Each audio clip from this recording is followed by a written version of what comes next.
Okay, welcome everybody to our session on blockchain and digital credentialing.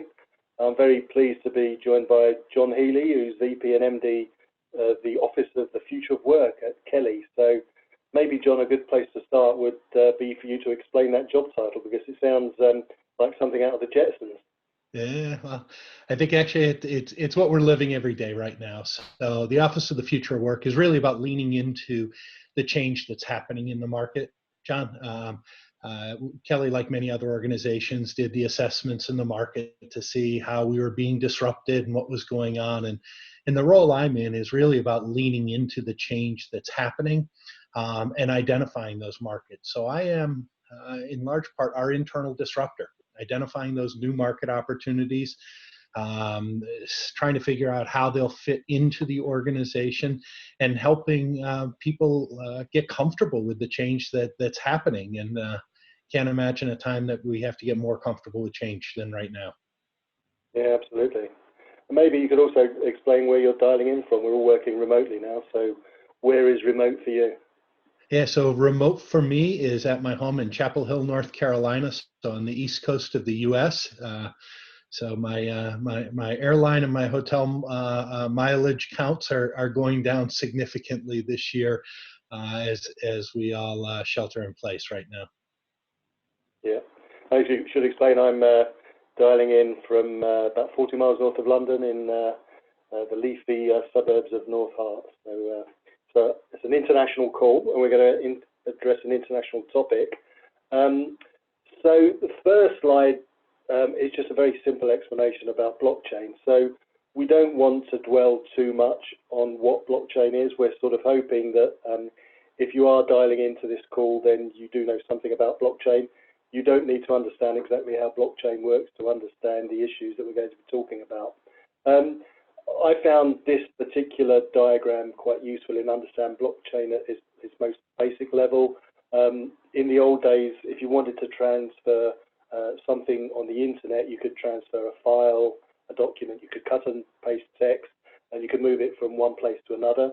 What the blockchain enables you to do is to transfer an asset. So in this example, you can see under item 1, we've got a bag of money being transferred, and of course blockchain underpins a lot of cryptocurrency.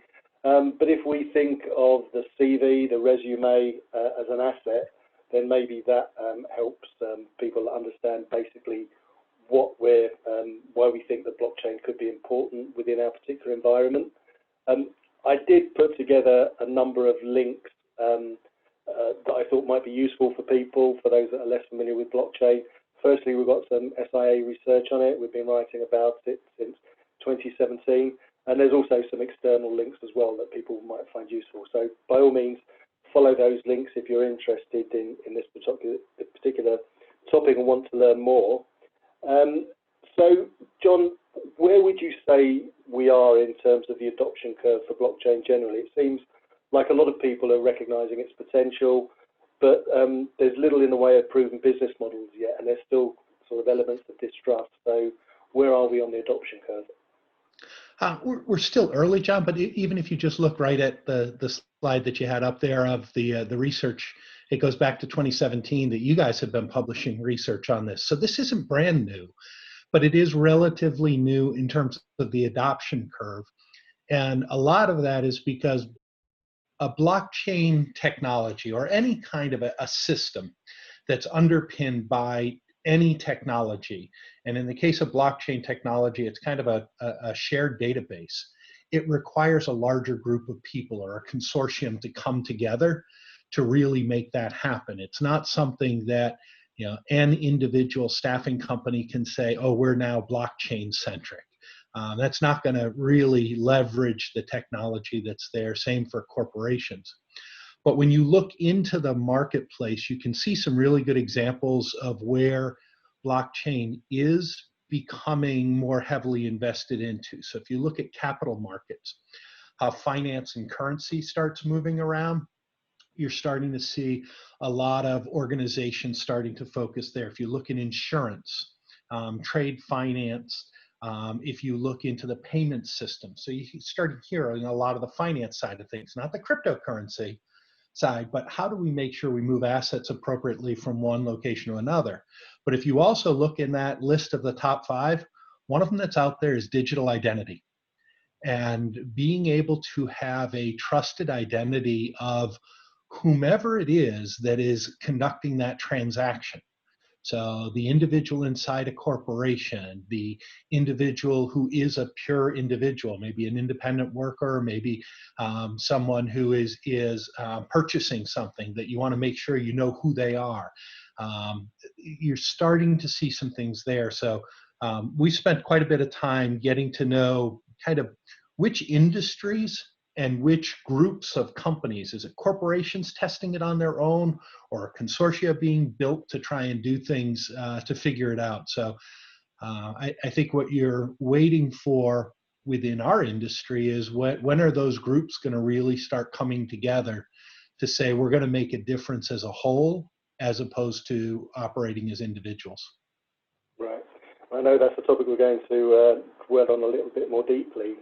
So you were kind enough to share a video with me from one of these digital credentialing firms. So I thought it was such a good introduction that we'd actually share this video with the people on the call as well. So if we settle down, we'll show you a little video for a minute, which should hopefully give you the background on digital credentialing and why it's important.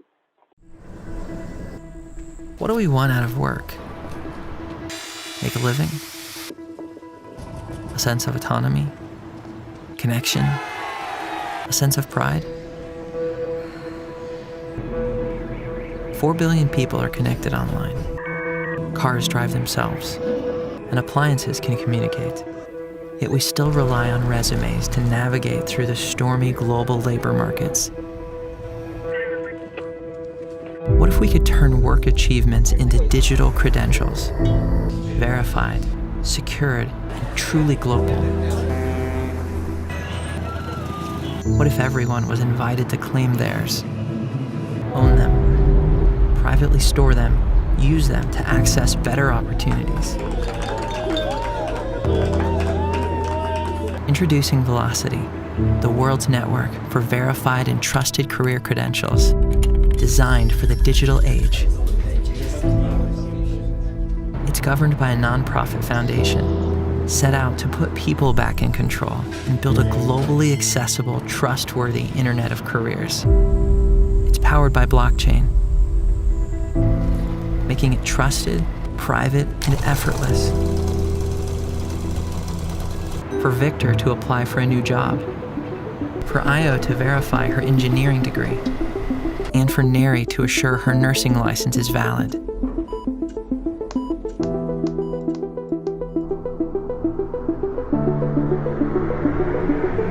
We are Velocity.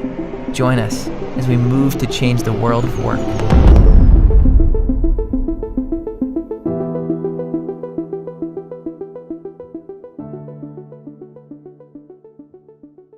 Okay, so the video sort of nicely lays out the main issues regarding candidate credentials, and this is another explanation that comes from the RPO CLO. So on the left you can see the rather confusing and inefficient process that we currently have to live with, and on the right a bright new future where blockchain provides reliable, verified candidate credentials. So I'm guessing this is a future that Kelly buys into. Absolutely, John. You know, if you think of some of the terms that you just heard on that video, you heard about people in control. So if we think of global data privacy, GDPR, and the regulations that are happening all over the world related to it, we're putting the worker back in control of some things. You heard trust. How do I make sure that the information that's being shared is accurate? We've heard countless reports of, you know, what % of resumes have something false inside them that's out there. So how do we increase that trust for a company that's taking a look at things? We heard reference to a digital age. Certainly we're all living, whether it's working remote or learning to operate in different ways and more technology driven. We also heard verified and valid. You know, how do we make sure that the information is there, is complete? But what I like on this graphic is that it's also speaking about simplification. You know, when you look at on the left, you see all the different information. You see all the different input points. What do we have? Like a dozen input points on the left. Right now, so often each of those data points is housed somewhere else. And so to be able to access that information requires 12 transactions versus one transaction. And what we really think is that blockchain as a foundational technology it's allowing us to think about how we process information and how we share information in a very different way. And that represents a big opportunity for simplification in the market for everyone involved. If you think of all of those different transactions and what's there, how do I simplify that for everyone that touches the process of connecting people with work? So absolutely, we are big supporters of this as a foundational technology that can make things easier for everyone involved. Yeah, and I think what this slide also helps people understand is that, you know, if you're a staffing company, if you're an employer, an HR manager, you could invest a lot of time and energy and money in going through some of these verifications, only to find at the end of the day that the candidate failed for one reason or another. So that's a lot of sunk costs, a lot of waste of effort if ultimately the candidate fails. And don't get caught in the specific words. This is a great example slide, but you know, if I'm in the UK, there's not a social security number. That's a US-based term that's there. There's different information that each country or each province requires you to have to make you eligible to work. Whatever that is, you should have access to it. What is always striking to me is, you know, if you look at a lot of this information, it's, you know, education. When you get a degree, it doesn't go away. So how often do I go back to re-find the same information about John's degree? And how many different companies have paid to find that exact same information versus if you had it in a source that I knew I could trust, that you said, here it is, I can verify it for you. Just as if you were walking in with your diploma each time you came into an environment, can you have that in a nice electronic format? We've seen in many countries the university application. You know, if you're going off to uni, many countries now have a universal application that you can put all your information into one spot, and then it goes off to, you know, the 10 universities that have all signed up to accept that standard format. And then maybe 2 of those universities ask for an extra piece of information. Okay, so I've got 1 outlier or 2 outliers that are there. That's okay.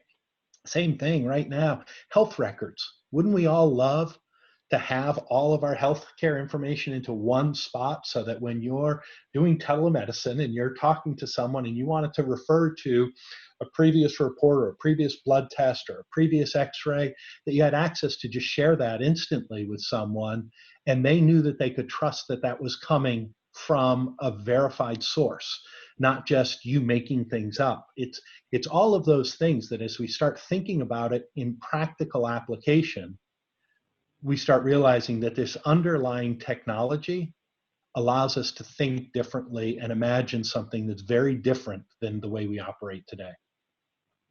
Yeah, I guess another aspect of it is there's quite a lot of third-party research which talks about how CVs, resumes are embellished, to put it politely, or contain outright lies, to put it impolitely.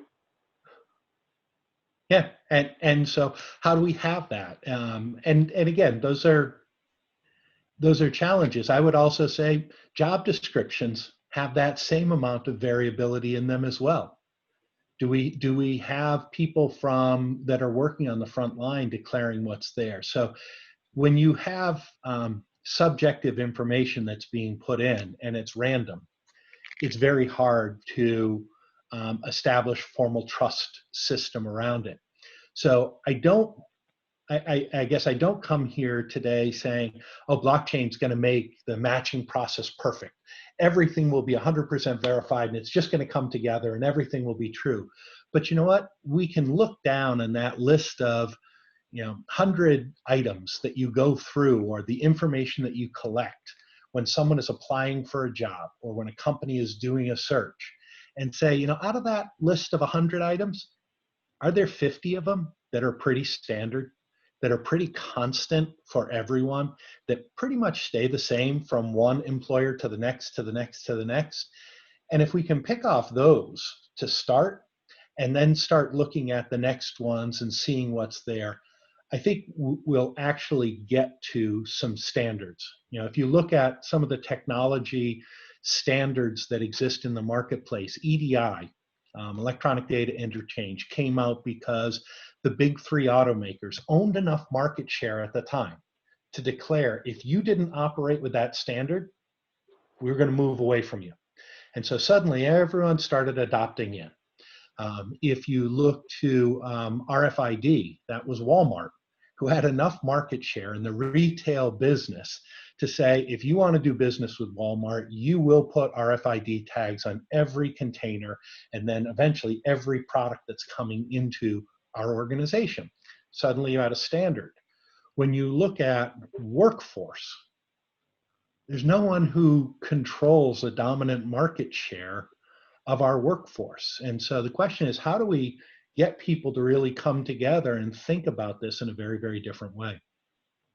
Okay, so that nicely leads on to the next slide, because you mentioned consortium earlier, and to be completely transparent, it was announced very recently that Kelly are actually part of a consortium with major staffing companies who've just announced that they're joining forces on the opportunities offered by blockchain technology to reduce frictions in the process of connecting people with work. So that's the way it was described in the press release. So maybe you can give us some background on what's actually happening here. Maybe start with, how did the initiative come together in the first place? Yeah, actually, you guys are part of this. And when I say you guys, I mean staffing industry analysts. At one of your gig economy events, you had, I guess, a Shark Tank type of event, and Workonomics. Vivek Anand was on stage with you guys, and was talking about what could be done with blockchain. And Vivek was later in another event that was hosted by Adecco at their Fuse event, so Fuse, F-U-S-E, that they had put together. And a gentleman by the name of Guy Ryder, he's the head of, or the Secretary General of, the International Labor Organization, challenged Adecco at that meeting and said, hey, enough of the workforce either enters or re-enters the workforce through your industry that you need to do something to take friction out of this process. And Kelly had been doing some things in this area as well, and most companies had. And if you, the World Employment Confederation, maybe just for a little bit of background, is a global organization that represents 50 different countries, each of whom are trying to lobby for healthy labor markets. So in the US, it would be the American Staffing Association. In the UK, it would be the REC, and you can keep going down to different areas.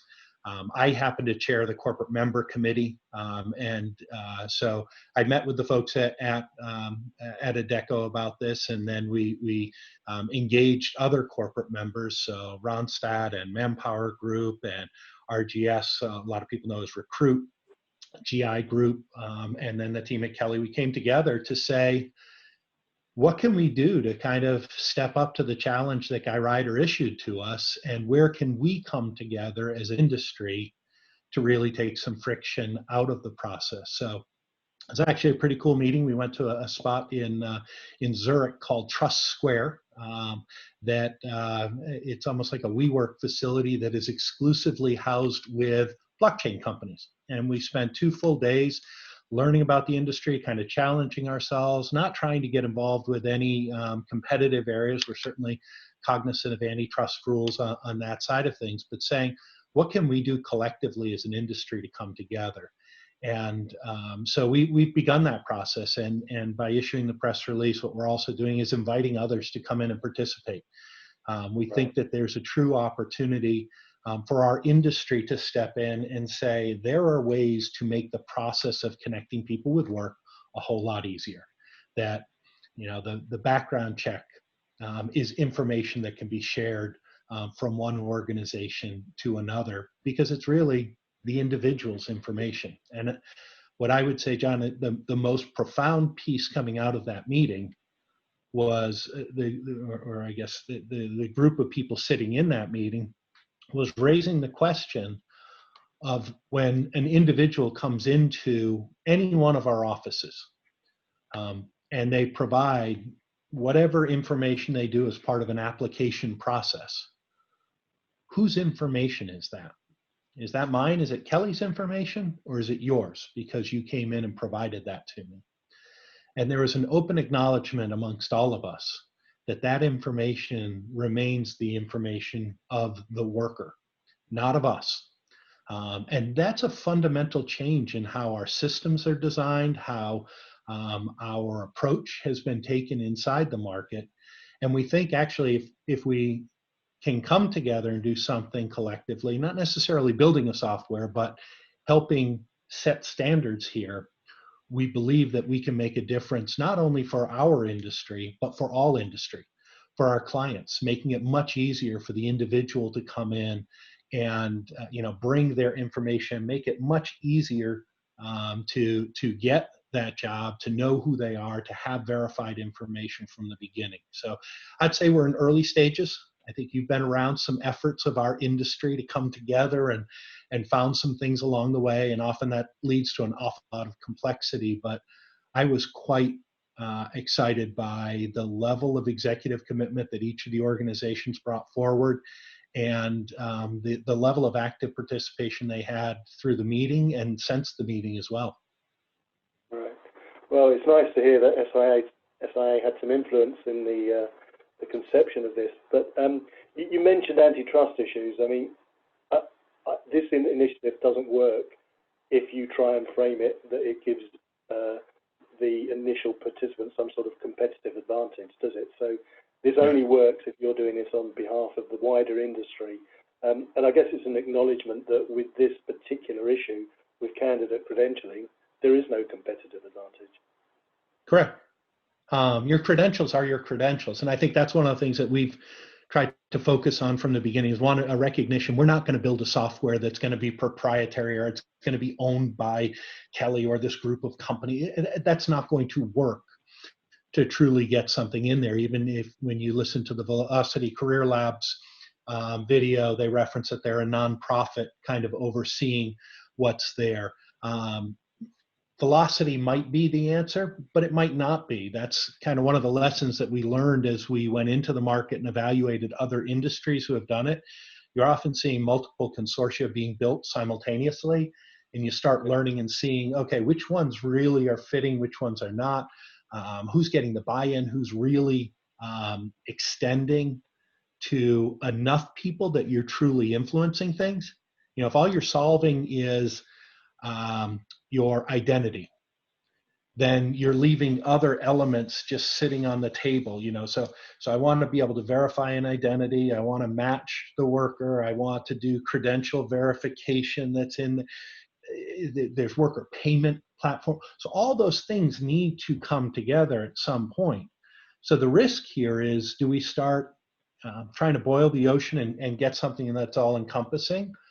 Or just like the iOS versus Android battles that are out there right now, all of the different blockchain platforms are not necessarily interoperable from one to the other. Each is trying to be that core platform. So that was a part of the learning, was bringing in one of those platform companies. We brought in Block One to kind of talk about their approach and what did they believe was going to happen from an interoperability perspective, so that you could start seeing information from one blockchain be able to feed into or be verified and captured through a different blockchain environment. So it's relatively complex, I guess, set of objectives that are out there. But if we can take 30-40% of the work effort out of helping someone connect with work, then we can speed up that process. So that's speed to revenue for us. It's speed to productivity for our clients. and it's speed to a paycheck for the worker. And if we can accomplish all those three things, then coming together as a group is a worthwhile objective. Yeah, absolutely. I mean, just to take a cynical point of view, I mean, wouldn't it better just to sit back and wait for Google or Microsoft to solve all these problems for us? Yeah, I think you can. Usually innovation happens with startups. If we look at, Google and Microsoft didn't begin as large corporations. They began, in the garage, in the basement, and they created innovation. They took advantage of a capability. They found how it was going to make a difference in the marketplace, and then they built out from there. So no, I don't think it's worthwhile waiting for the big guy to figure everything out. Usually innovation happens at the edges. And so being out there early on and seeing what's there is going to change things. I mean, let's just call it as it is for ourselves. Of the big staffing companies, how many of them started Upwork? They're the largest platform economy business that we have right now. And it's because we were resistant. Go back to the VMS technology. How many of your large staffing companies, we all had some kind of a software and we're doing something, but we never deployed it into market. So I would say one of the things I'm excited about, and this is part of why the role of the Office of the Future of Work, why the role in disruption, is being willing to challenge status quo and not be afraid to make people uncomfortable with something different if it can make a material difference inside an organization. Blockchain technology allows us to think about different possibilities that did not exist 10 years ago. Right. And do you have any particular timetable in mind for this, when we might expect to see a result from this collaboration? So I think we've made some progress on a few areas. I'd say we will likely come together as a group again in May. The pandemic we're all living through right now has put a pause on a planned in-person meeting that we had. But I would say we'll come together virtually in May, looking to make some additional progress on this and to get to some specific milestones that we can push our way through. As I said, it's not all going to happen real fast. But I think the continuous focus on progress and focusing on what is realistic is what we're going to really push towards. And when you say that you're open to having other people participate, is that other staffing companies, or could that be other large employers? So some of the folks listening in on the call. I would say staffing companies and large employers. And we're going to have some software vendors that are going to come into it as well. They're intrigued. Since the release went out, I think we've had 7 different companies ask, can we come and participate? And so we'll be reaching out, inviting them to participate along the way. We're not looking to endorse company A or company Y's product and say, this is it. That's where you'd get into some real antitrust issues if you said one thing was the right thing for everybody. So, I think we're wide open to bringing people together who care about taking friction out of the process of connecting people with work. And if you're genuine in that focus and willing to take your own personal objectives and put them aside for the better interest of the whole, then we think we can bring people together and make a difference. Right. Okay. So you mentioned about some of the initiatives that are available on the market. Some of these are more available than others. Some are in very early stages. We've already seen a video from Velocity, who are one of the companies here. These are all the credentialing initiatives using blockchain that SIA are familiar with. If anybody on the call is aware of any others, then I'd be delighted to hear from you. So it looks like Velocity has got pretty good support in the market. It is a partnership that includes HireRight, Korn Ferry, Randstad, SAP, Upwork, and ZipRecruiter. But then we see some other alliances building. We see companies that got investments from Recruit. We see companies that have acquired businesses as well. Showcard has been acquired, and Trusted Key has been acquired. So it's been quite an active market. And you've got a partnership yourselves with moonlighting. So maybe let's start out with a question about moonlighting specifically and your relationship with that particular company. Yeah, so moonlighting for us came out of Kelly's Innovation Fund, which is about us being willing to make some capital investments into organizations to form strategic partnerships, to learn about areas where markets are being disrupted that maybe we're not operating greatly in. So if you look at moonlighting, what we really like, that along with fitting on your credentialing initiatives that fit into SIA's human cloud landscape reports that are out there, and we're trying to figure out where we fit in that human cloud element. What we were really intrigued with when it came to moonlighting was they approached the market more from the B2C side of things.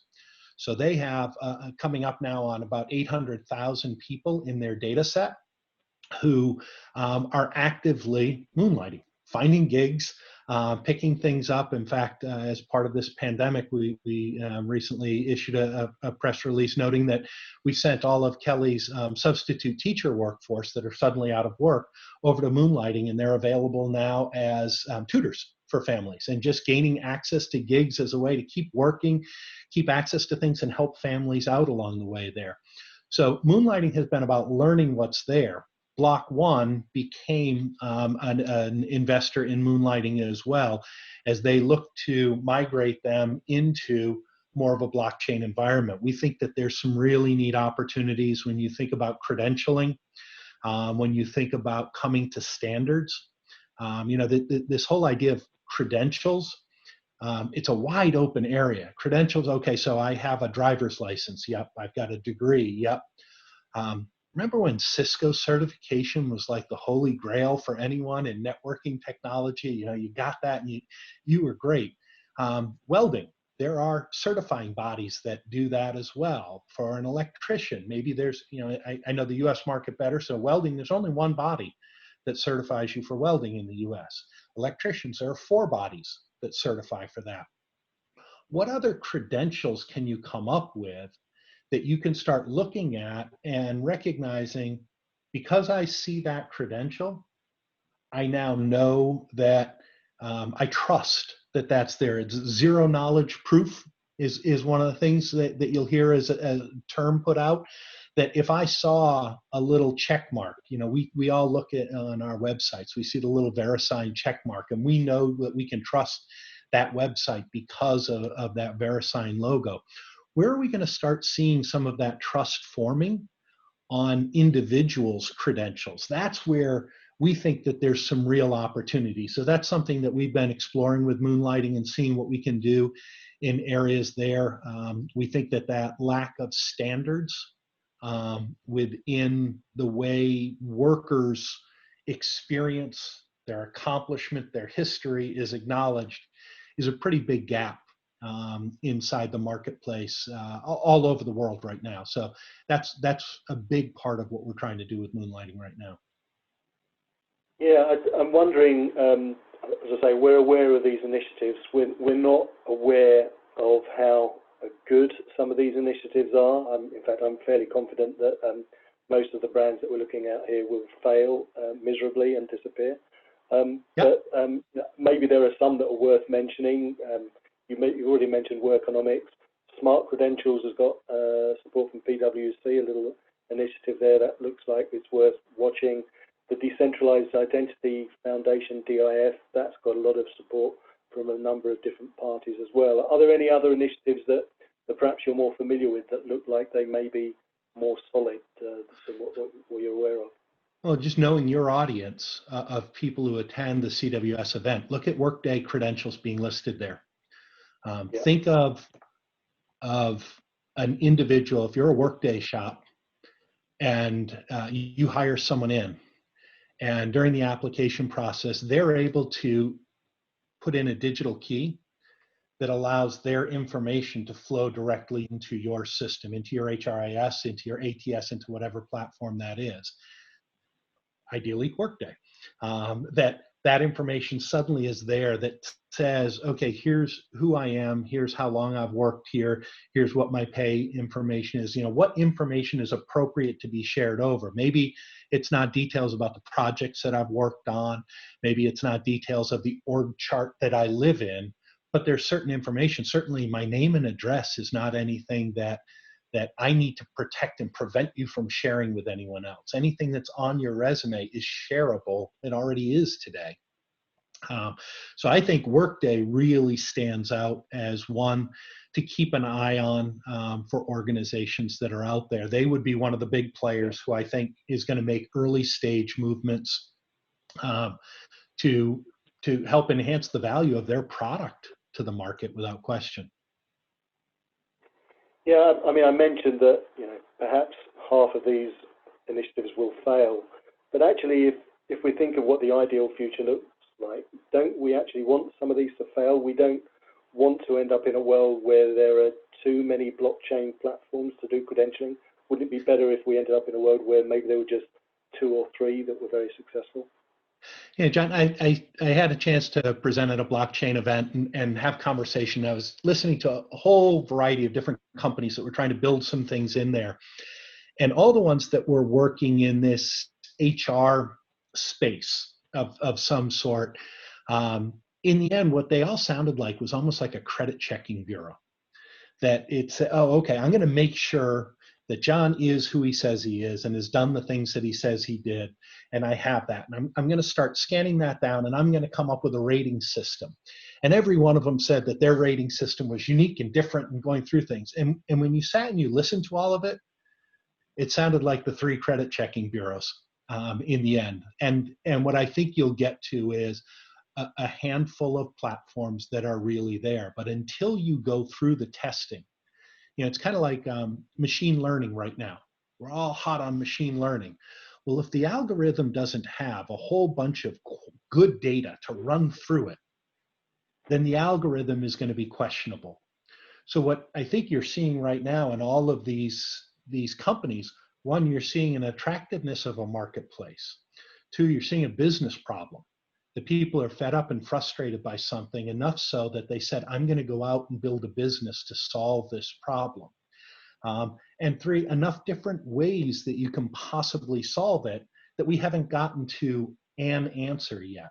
But as they start building commercial models and start introducing things, and as their systems become more stabilized in how they're approaching things and they gather more in, then a few will start rising to the top. And that's what you've seen again, if you go through some of the other industries where these initiatives have gone from individual corporations trying to do things within their supply chain, within their proprietary network, to industry consortiums trying to look across multiple, okay, to now, okay, we've got something that we can bring cross industry.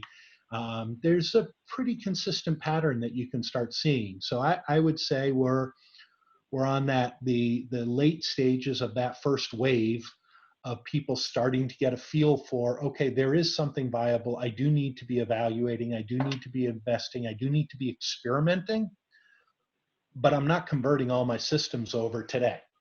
I don't understand that it's going to be there yet. Right. But there's enough intrigue to say, I want to be on the front edge of this, because when it comes about, it's going to drop my costs significantly, and it's going to improve my talent experience significantly. And again, if you're doing both of those things, your shareholders are going to like that too. Yeah. Well, hopefully that's helped people understand how this might benefit employers, how it would benefit vendors, staffing firms, and others. We've not touched on what it might mean for candidates themselves. So, I mean, I think we're all aware that people are a lot more savvy about the value of their own digital identity these days, and a lot more protective of it. So maybe you could give a bit more of an explanation of what you think the benefit for an initiative like this would be to the candidates themselves. It's just think about the process right now of finding a job. So I put together a CV, So I don't know about you. When's the last time you updated yours? Maybe we shouldn't answer that. I don't want Barry to find out on that. But okay. So I've updated my CV. I've now got more information that's there. That takes me one set of effort, even though I've been gaining that experience along the way, and it's just been happening. I have to document it somewhere.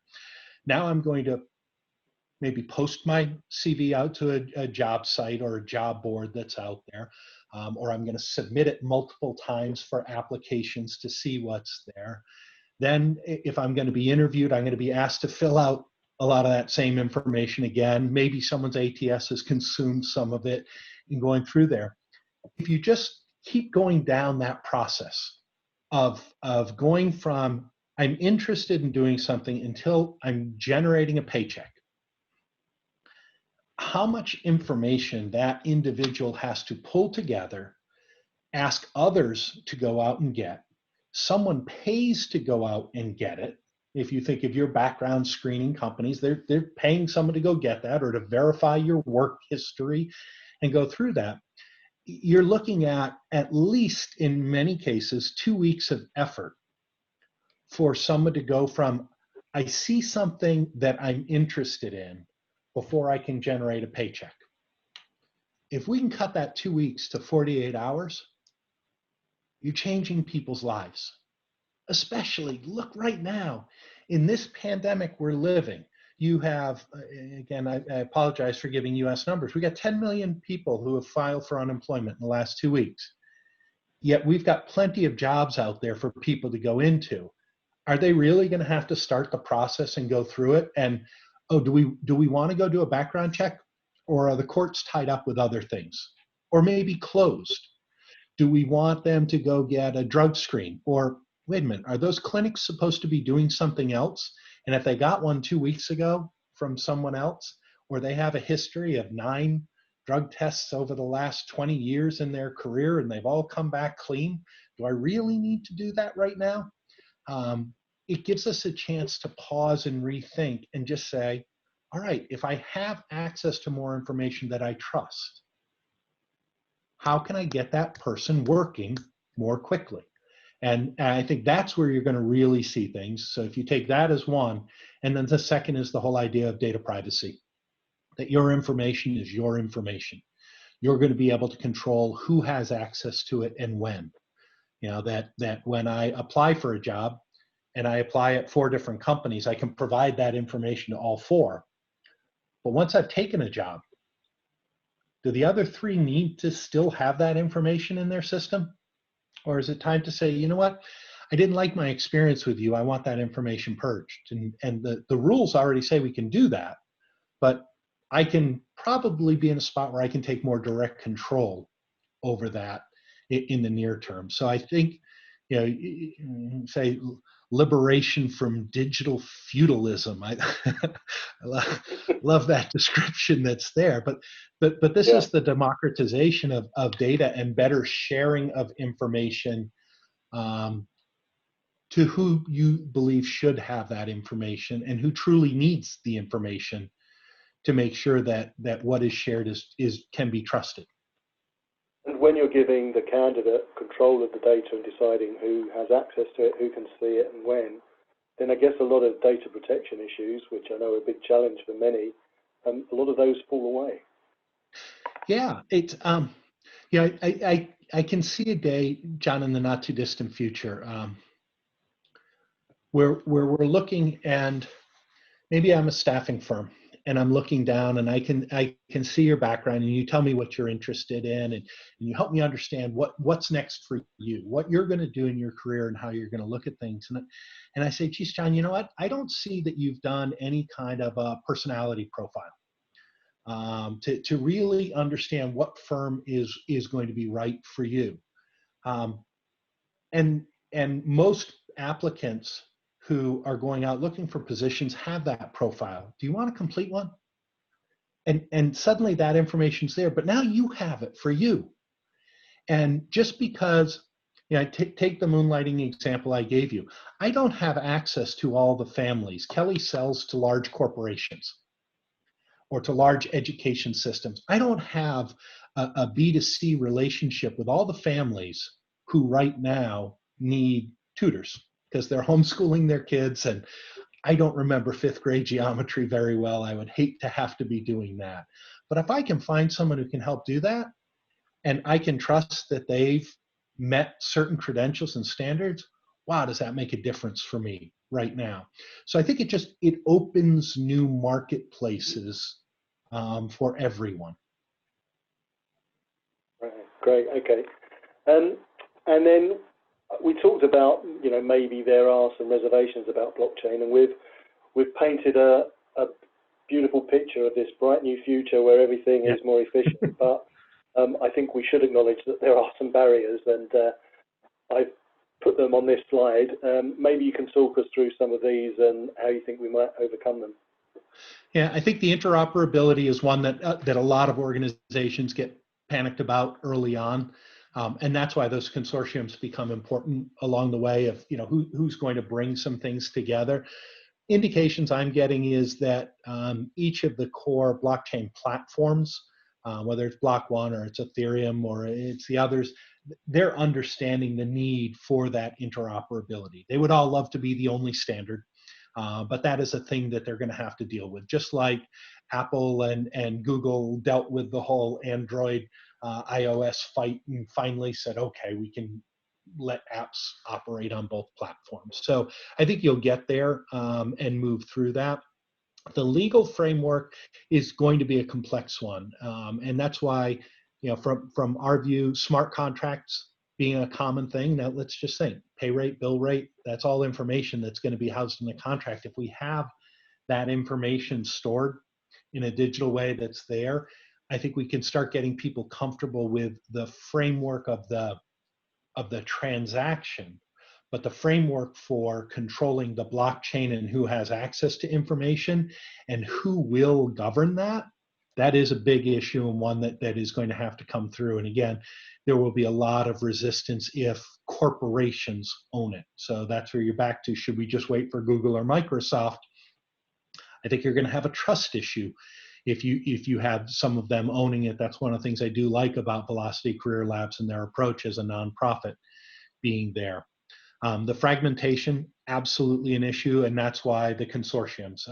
We won't do this on our own. You need other people to do things. So even if I come up with a brand new Kelly credential that we give every person who's worked at Kelly that goes out onto the Moonlighting platform, unless the next company looks at that credential and says, oh, I recognize that, I accept that, then there's really no value that we've created. So the idea of getting to some standards is something that industry, not the staffing industry, but industry as a whole really needs to spend some time on. So the bigger those groupings, a consortia, however you want to describe it, are, the more likely you're going to get something that brings some value.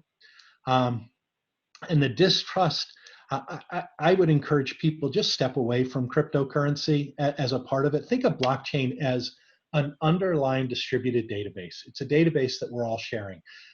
Early on, we didn't trust the internet. And now we've never been more dependent on it than we are right now. So I'm not sure I trust all of it. But. Yeah, touche. But if you let go of the cryptocurrency aspect of things and focus on the trusted information, the financial transaction does not have to occur in cryptocurrency. And I think that's one of the things people got lost on in early waves of blockchain. So I'd step back from that one a little bit, although I am a Bitcoin owner, and you got to do it just for the sake of doing it. Let's see. Okay. But the price of Bitcoin has nothing to do with the success or failure of digital credentialing. Yeah. I think that's clear.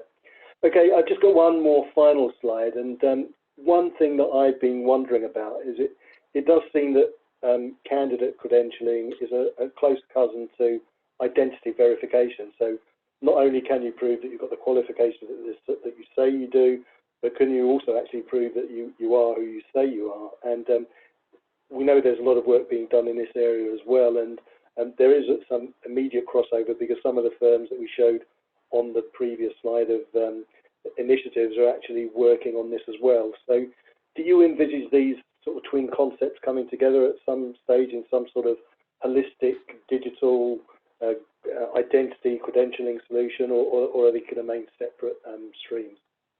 Well, if the credential doesn't match to an identity, then we've got a gap that I'm not, my trust factor is going to go down.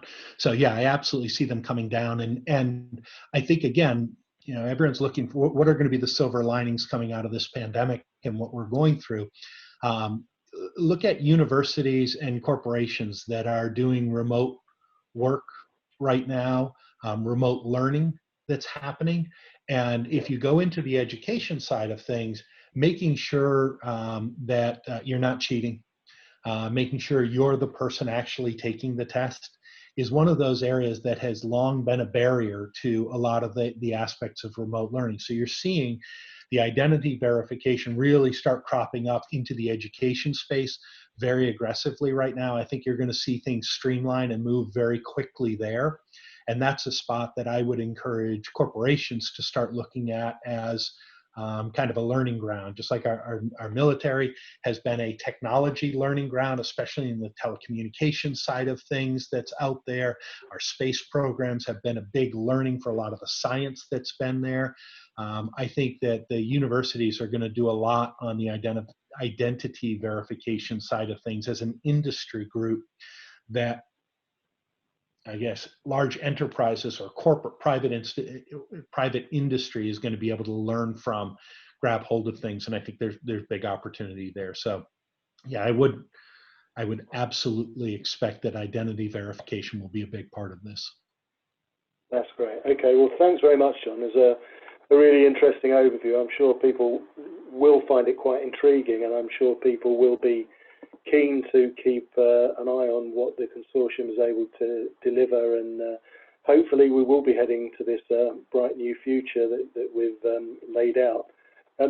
If anybody has got further questions on this, then my email address is jnerthan@staffingindustry.com. And John, you happy for people to contact you by email if you've got further questions? Absolutely. It's healyjw@kellyservices.com.